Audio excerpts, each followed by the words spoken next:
KGF ಸಿನಿಮಾದ ನಾಯಕಿ ಶ್ರೀನಿಧಿ ಶೆಟ್ಟಿಯವರು ತನ್ನ ಕುಟುಂಬದ ದೈವಗಳಿಗೆ ಹೇಳಿದ್ದ ಹರಕೆಯ ನೇಮೋತ್ಸವವನ್ನು ನೆರವೇರಿಸಿದರು. ಮಂಗಳೂರಿನ ಹೊರವಲಯದ ಕಿನ್ನಿಗೋಳಿ ತಮ್ಮ ಕುಟುಂಬದ ಮನೆ ತಾಳಿಪಾಡಿಗುತ್ತುವಿನಲ್ಲಿ ಈ ಹರಕೆ ನೇಮೋತ್ಸವ ನಡೆಯಿತು.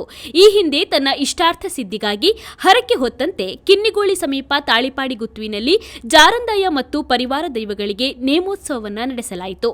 ಶ್ರೀನಿಧಿ ಶೆಟ್ಟಿಯವರ ಕುಟುಂಬ ವರ್ಗದವರು, ಸಂಬಂಧಿಕರು ಪಾಲ್ಗೊಂಡರು.